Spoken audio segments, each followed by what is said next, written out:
नमस्कार, आप देख रहे हैं सिटी पोस्ट लाइव और मैं हूं आशुतोष। आपको पता ही होगा कि बिहार के सियासत में इस वक्त भूचाल मचा हुआ है। एक तरफ जहां एनडीए में सब कुछ स्पष्ट हो गया है एक सीट को छोड़ के, तो वहीं महागठबंधन में धीरे धीरे परतें खुल रही है। और बिहार की राजनीति की अगर बात करें तो एक बड़ा नाम, एक चमकता हुआ नाम बहुत जल्दी उभरा है। मुकेश सहनी, सन ऑफ मलाह के नाम से प्रसिद्ध है। खबर थी कि कई सीटें इनको मिल सकती है, लेकिन उन तमाम सीटों पे जो हमारे पास खबर है कि कांग्रेस या आरजेडी अपना उम्मीदवार उतार रही है। क्या है रणनीति, क्यों नहीं मुकेश सहनी की पार्टी को जो सीटें मिली है उसका खुलासा हो रहा है। इन सभी मुद्दों पे बात करते हैं खुद मुकेश सहनी जी से। सर स्वागत है। और एकदम आप तो पूरा चमक रहे थे, लेकिन अचानक कहां गायब हो गए हैं? कहाँ गायब हो गया हूँ, हम लोग काम कर रहे हैं। कल भी हम लोग प्रचार करने के लिए गए, 3 जगह हम लोगों को, गया में मांझी जी को नॉमिनेशन में गए थे, बांका में गए थे, उसके बाद भागलपुर में बुलो मंडल जी के यहाँ गए नॉमिनेशन में। तो हम लोग रोज़ कहीं ना कहीं प्रचार कर रहे हैं, काम कर रहे हैं, हमारे कैंडिडेट चुनाव लड़ रहे हैं और हम लोग लगे हैं, मेहनत करने में लगे हैं। अभी कहाँ इतना टाइम है कि टीवी मीडिया पे आते रहेंगे। नहीं, आरजेडी में टीवी मीडिया के संदर्भ में नहीं बोला था गायब होना। मैं ये बोल रहा हूं कि आरजेडी ने अपने प्रत्याशियों का घोषणा कर दी, उसके बाद कांग्रेस का भी बहुत कुछ हो गया है। लेकिन फर्स्ट चरण और सेकंड चरण में मेरे पास ऐसा कोई कैंडिडेट नहीं है, वो हमारे पास चिन्हित लोकेशन नहीं है। आपको जैसे पता है कि हमारा बिहार में 3 लोकसभा सीट पे गठबंधन हुआ, ये जानकारी आपको मिल गया। 3 मुझे मिला, मांझी जी को 3 मिला, उपेंद्र जी को 5 मिला। कांग्रेस 9 सीट पे लड़ रही है, 19 सीट पे आरजेडी और 1 सीट माले। तो इस तरीके का आंकड़ा बन चुका है। और हमारे फर्स्ट फेज और सेकंड फेज में हमारे पास वो सीट नहीं है। हमारे फेज थर्ड उसके बाद हमारे होंगे। तो हमारा क्लियर है, 40, 47, 37 जगह तो हमें नहीं चुनाव लड़ना है, 3 जगह ही लड़ना है। तो 3 जगह हमारे जो लोकसभा क्षेत्र जो होगा वहाँ पे हमारे कैंडिडेट का जब भी समय आएगा तभी घोषणा हो जाएगा नाम का। आपने मेरे ही इंटरव्यू में कहा था कि आप दरभंगा लोकसभा क्षेत्र चाहते हैं कि आपको मिले, लेकिन जो खबर है कि अब्दुल बारिक सिद्दीकी को सीट मिल गया है। नहीं, देखिए, पार्टी में लोकसभा सीट है जो हमने 15 लोकसभा क्षेत्र का हमने सूची बनाया था और उसमें 15 में से 3 हमें चाहिए। और जिस 15 में से दरभंगा भी था, मुंगेर भी था और पूर्णिया भी था, भागलपुर भी था, कटिहार भी था, मुजफ्फरपुर भी है। तो 15 लोकसभा है और 15 में से 3 चिन्हित करके हमें मिलना है। तो चिन्हित 3 जो हमें मिलना है, तो उसमें से हमारा एक्सेप्ट है कि 3 जो भी होगा, और बात बन चुका है। ठीक है, तो जहां तक हमारी बात बन चुका है कि 3 लोकसभा सीट है। और नहीं डिस्क्लोज करेंगे ना, बगैर आपको बताए हुए काम कहाँ होने वाला। हम तो ज़्यादा से ज़्यादा आप ही को हम बताएंगे।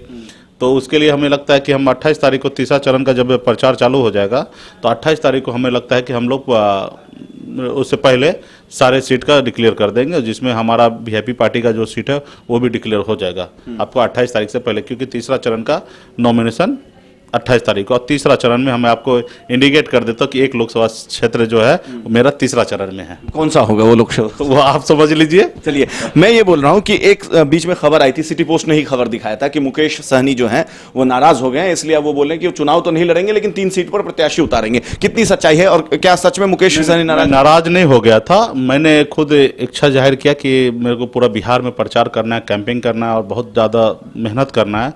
तो इसके लिए मैं इस बार चुनाव नहीं लड़ूँ, मैं उसके बदले राज्यसभा या विधान पार्षद के जरिए राजनीति करूं। और मैं चुनाव में नहीं लड़के मैं कैंडिडेट को चुनाव अपने पार्टी के लोगों को लड़ाना चाहता हूं।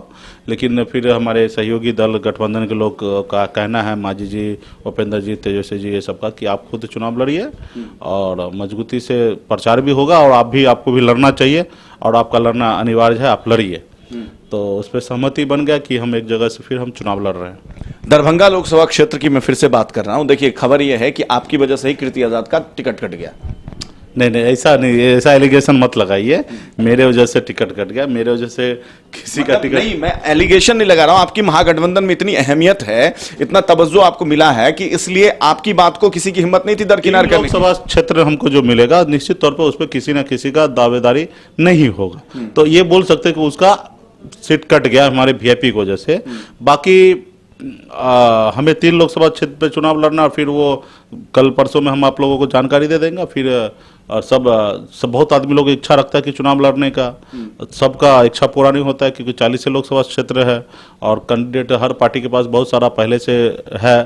तो देखिए, जो भी होगा परसों आप लोगों को जानकारी मिल जाएगा।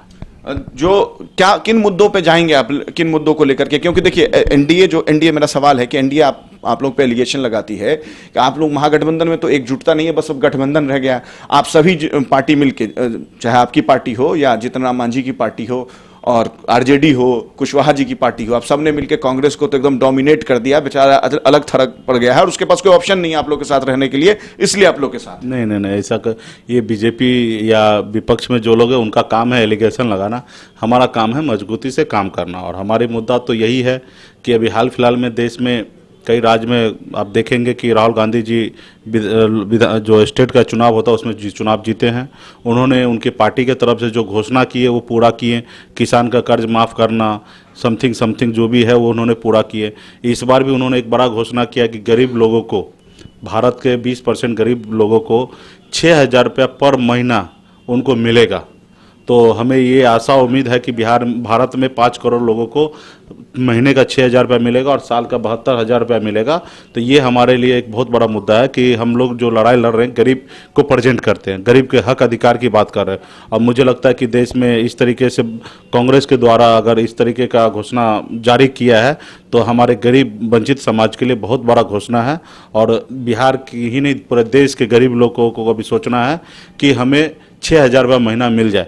15 लाख रुपया महीना साल हमें तो मिला नहीं, जो मोदी जी बोले 15 लाख रुपया एक व्यक्ति को मिलेगा वो तो नहीं मिलेगा। लेकिन मुझे पूरा भरोसा है कि राहुल गांधी जी 6,000 रुपया महीना जो बोले हैं वो पूरा देश के गरीब जनता को। इस बात की क्या गारंटी है कि जो मोदी जी ने नहीं पूरा किया और तो जो राहुल जी इस बात से इसी से बोल सकते हैं कि हाल फिलहाल में कई ऐसे स्टेट चुनाव में राहुल गांधी जी ने घोषणा किया और जब घोषणा किया तो वो पूरा किए हैं। तो इस बात से हम सहमत हैं कि वो अगर घोषणा किए और पूरा किए कई स्टेट में, जैसे किसान को कर्ज माफ़ करना, छत्तीसगढ़ वगैरह सब में, राजस्थान सब में किए हैं। तो मुझे इसी बात से उम्मीद लगता है कि राहुल गांधी जी करेंगे। मोदी जी जितने भी घोषणा की उसमें से एक भी घोषणा पूरा नहीं किए। स्मार्ट सिटी कहाँ गया, 15 लाख रुपया कहाँ गया, 2 करोड़ लोगों को रोजगार कहाँ गया, 1 सर के बदले 10 सर लाएंगे वो कहाँ गया। तो तमाम जितने भी हमने घोषणा पत्र में देखा समझा उसमें से कुछ भी उन्होंने पूरा नहीं किया। तो और हम तो किसी के कार्य करने के ऊपर ही हम लोग सक्षम होंगे। तो आने वाले समय में हम उम्मीद करेंगे कि कांग्रेस पार्टी ये करे। देखिए, मुजफ्फरपुर सीट है, आपके कोटे में हम लोग के पास जो खबर है वो जा रही है सीट, लेकिन वहां से समीर कुमार के पत्नी को आपने बोला था कि टिकट मिलेगा, लेकिन खबर है कि उनको टिकट आप दे नहीं रहे हैं, क्यों? नहीं, साथ समीक्षा में लोगों के द्वारा नाम उम आया था, उस पर बात हो रहा है, विचार हो रहा है, किसको टिकट मिलेगा, कैसे मिलेगा, वो समय आएगा। इच्छा तो एक लोकसभा क्षेत्र में 100 आदमी का होता है, तो टिकट किसको मिलना है जब घोषणा हो जाएगा तब पता चलेगा किसको मिला किसको नहीं मिला। और पार्टी के अंदर लोग जुड़े, काम करे और उसके हिसाब से देखा जाएगा भविष्य में किसको क्या चुनाव। अभी जो भी होगा पार्टी सर्वे करा रही है, सर्वे हो चुका है और सर्वे में जिनका सबसे आगे नाम होगा उनको जगह मिलेगा। एक और सवाल है कि जिस तरीके से आरोप लग रहा है आप पे कि अपना 3 सीट जो है वो सिर्फ आप अपने समुदाय के लोगों को दे रहे हैं, किसी और के समुदाय के लोगों को नहीं दे रहे हैं टिकट तीनों सीट पर। ये आरोप लगाने वाला कुछ भी लगावे उससे मुझे परवाह नहीं है। जो समीकरण में बैठेगा, तीनों सीट पे अगर निषाद समाज ही समीकरण में बैठता है तो तीनों सीट निषाद समाज को दिया जाएगा। अदर कोई सीट पे अगर दूसरा समुदाय का अगर लोगों को अगर अधिकार बनता और रिपोर्ट में आता है तो उनको भी मिल सकता है। ऐसा कोई बात नहीं है कि एक ही है, पार्टी है, सबके लिए है। और पार्टी का रीढ़ का हड्डी जो है, पार्टी जो एक आंदोलन से जन्म लिया, ये पार्टी निषाद विकास संघ के द्वारा जो एक आंदोलन हुआ बिहार में मछुआरा फिशरमैन को हक अधिकार दिलाने के लिए, इसलिए ये पार्टी आंदोलन के जरिए ये पार्टी बना है। तो इस पे पहला अधिकार निषाद मछुआरा फिशरमैन बिन बिलदार नुनिया मला जो 22-21 उपजाति हमारी है उसका है। उसके बाद भी पार्टी चुनाव जीतने के लिए मैदान में उतरेगा और जीतने में निषाद समुदाय से लोग होंगे तो उनको टिकट मिलेगा, अगर दूसरे समुदाय से अगर लोग होंगे तो उनको भी टिकट मिलेगा। ऐसा कुछ नहीं है कि एक ही समुदाय को टिकट मिलना है, जो जीते दिलाएगा उसको टिकट मिलेगा। चलिए, हमसे बात करने के बहुत उसके तो देखिए, ये थे मुकेश सहनी जिनका ये कहना था कि जरूरी नहीं कि सिर्फ निषाद समुदाय के लोगों को ही टिकट मिले। अगर निषाद समुदाय के लोग ही जिता सकते हैं तो उनको ही टिकट मिलेगा, अगर कोई दूसरे समुदाय का लोग जिता सकता है, सीट पार्टी को जिता सकता है तो उसको टिकट मिलेगा। और ये कहीं गुम नहीं हुए हैं, अभी भी ये रेस में उतनी मजबूती के साथ हैं, ऐसा इनका कहना है। बस अभी अंदर से रणनीति बनाने में लगे हुए हैं ताकि मुंहतोड़ जवाब दिया जाए विपक्षियों को। कैमरा सहयोगी कृष्णा के साथ Ashutosh Jha, city post live, Patna.